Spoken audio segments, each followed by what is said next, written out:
Thanks for clicking this video. My name's Sasha Jordan Appler. I'm a commercial and documentary filmmaker here in Windsor, Ontario, Canada, and I have learned a lot of amazing tips, tricks, lessons from doing many interviews myself and also working with incredible documentary directors that have worked for Vice, TVO, and CBC, and I've been a part of those projects, and I've sat in on like hundreds of interviews now, and I've learned how to conduct a powerful, cinematic, and meaningful interview. For today's example, we're going to be using a commercial that I shot for a local restaurant here in Windsor, Ontario called Salute Cafe and Bar.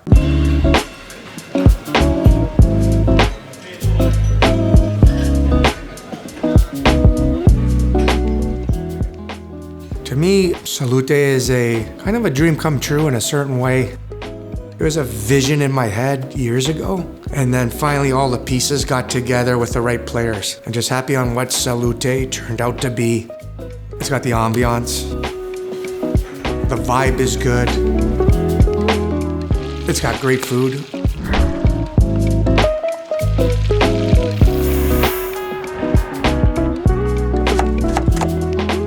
Great cocktails.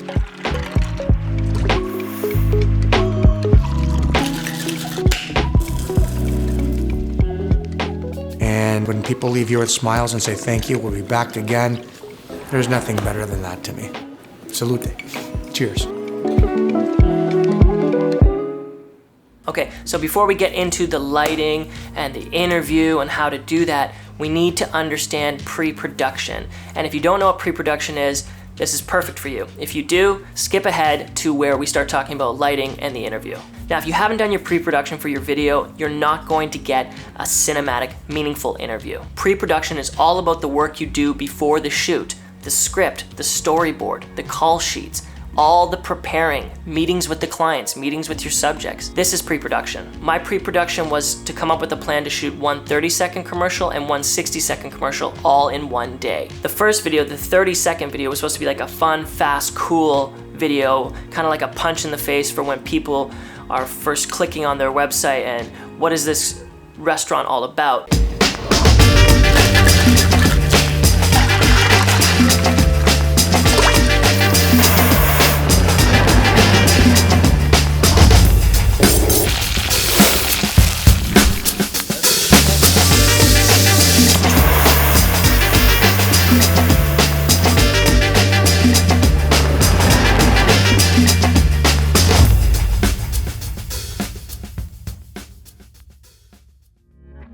The second video, the 60-second version, was supposed to be slower and more cool, and it was going to show these beautiful shots of the restaurant, the chef making food, the bartender pouring drinks, and sprinkled within that was going to be clips of one of the owners of the restaurant in a sit-down interview talking about what Salute means to them. A big part of the pre-production process is meeting with the client or the subject.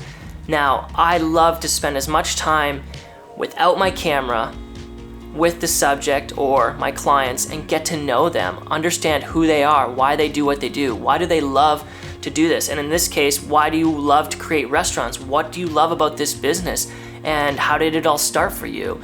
And I love to have these kind of pre-meetings, these pre-interviews, where we just sit down and we talk and we get to know each other. And this right here, the meetings without your camera equipment, just you and your client or your subject having a conversation, getting to know each other. This is where the interview really starts. This is where you get to know each other. So when you actually do get in front of the camera, you're not uncomfortable with each other. You already have a rapport with each other, so you can have a real conversation. Now, sometimes you may not always have the luxury to meet in person with your subject, but you can always pick up a phone and have a conversation with this person if you can't meet with them in person. So have a pre-meeting, have a pre-interview on the phone or in person. So let's put a pin right here and hold off on talking more about conducting an interview, and let's move on to lighting the actual interview, and then we'll come back around to talking about actually conducting the interview. So after I meet with my client, I love to take a look around the building, the restaurant. I take pictures, I make notes. Where are the outlets? Can I turn off vents when I'm recording sound so I don't have crappy sound during the interview?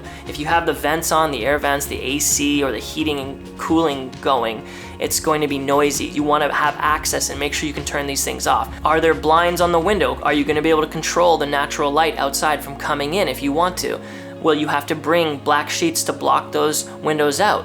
These are all things that should go into your call sheet or your script, your rundown for the day when you guys go to film. And everybody, your crew and your subject or your clients should have this call sheet or rundown of the day, so everybody's on the same page and everyone knows what time everything's going to be filmed at, a general understanding of what you're going to be filming.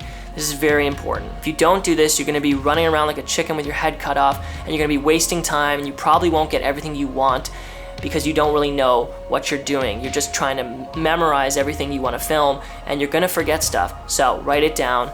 Don't be an idiot.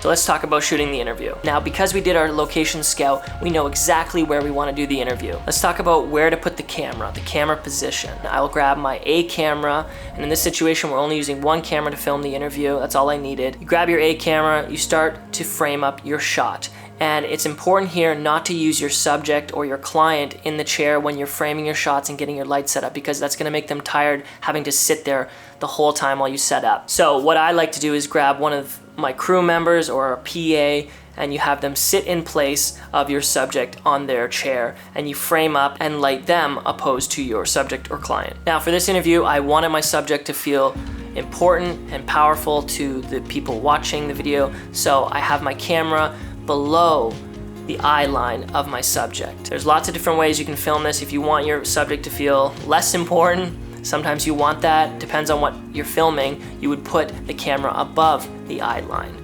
But I love to always put the camera just below my eye line of my subjects because it makes them look important, powerful, and they have something to say. Once you have this position locked in on your camera, you want to move into your next position. Is your camera going to live more left, or is it going to live more right to your subject? For this commercial, I wanted a shot from the left side, kind of on an angle with the bar in the background. I didn't want the camera right next to me when I was doing the interview, dead on with the subject. I wanted it to be a little more stylized, so on an angle. And it was really important for me to be able to see both of my subject's eyes. I hate when I see an interview and you can see one eye and only part of the other eye. It doesn't look good, it looks sloppy. So if you're gonna do a shot on an angle, you either just show one eye or you show both eyes. Don't go in between, it looks terrible. Okay, we have our camera locked in, we know our framing, now we wanna work on the light. The first thing I do is, do I want natural light coming in from the windows? And in this case, we had windows behind us, and I did not want that light affecting our subject or the building inside the restaurant. So I blocked it out with the existing curtains that they had, and those worked great. And then from there, we moved on to the practical lights in the background of the subject. The practical lights we used were the house lights in the actual restaurant, and we just adjusted the faders on those house lights till we got it to where we wanted it. Once I was happy with the practical lights, we set up the backlight for my subject, which was the Felix P360 Pro with the softbox on it on a newer C-stand with a sandbag so it wouldn't fall over. And once we dialed that in, we moved in to set up the key light. Now the key light I used for this video was the Felix Matrix with a nice 4x3 softbox. I love this softbox because it's almost as big as like any house window or window in a building, so it really feels natural. The spill feels natural. It's got this wide spill of light, and I love it for a key light. So that's what we used for our key light, and that key light was on a newer C-stand as well, with a boom arm, with a sandbag at the bottom as well to keep it steady. And once we had that key light locked in, we were basically ready to bring in our subject. So we switched places with my crew member, with the subject, and sat the subject down, and we began the interview. Okay, so doing an interview, if you've ever done one, can be intimidating because you feel as the interviewer that you have to have these important, groundbreaking questions for your subject. And you do need to have good leading questions, but this is just a small part of having a good interview. Sometimes it's about what you don't say in an interview. Listening, being a good listener is the most important tool you can have when doing an interview. When you're really listening to somebody, you're not thinking about what you're gonna say when they're done speaking. When the subject or person is speaking, you should be thinking about that information and processing it. So when they're finished speaking, you have something real to say to them because you were actually listening. There's nothing worse when you're having a conversation with somebody and you can tell they're not listening. You can tell they're thinking about what they're gonna say next. That's what's important to them. And you don't wanna be that person in an interview always thinking about what you wanna do and your motive, and not listening to what the other person's saying and not actually having a proper reply to what they just said. When you don't listen, you're telling the other person in the conversation that you don't care. And when you don't care, they're not gonna care. And if they don't care, you're not gonna have a good interview, which means you're gonna have a crappy video. And it's tricky because you're probably thinking to yourself, well, Sasha, I need to have good questions. I need to have questions that are gonna lead the subject into telling the story that I wanna tell. Yes, you do need to have good questions and you need to have them prepared, but you don't want to only be focused on that, because if you're only focused on the questions you want to tell, you're going to miss out on the most important thing, the conversation with somebody, a real conversation with somebody that's going to yield more important answers than you could have ever dreamt. This is why I tell my clients that I'm going to do an interview with, or my subjects in my films and my documentaries, I always tell them we're having a conversation, not an interview. I want to have a real rapport, and I want to have a real dialogue with the person in front of me.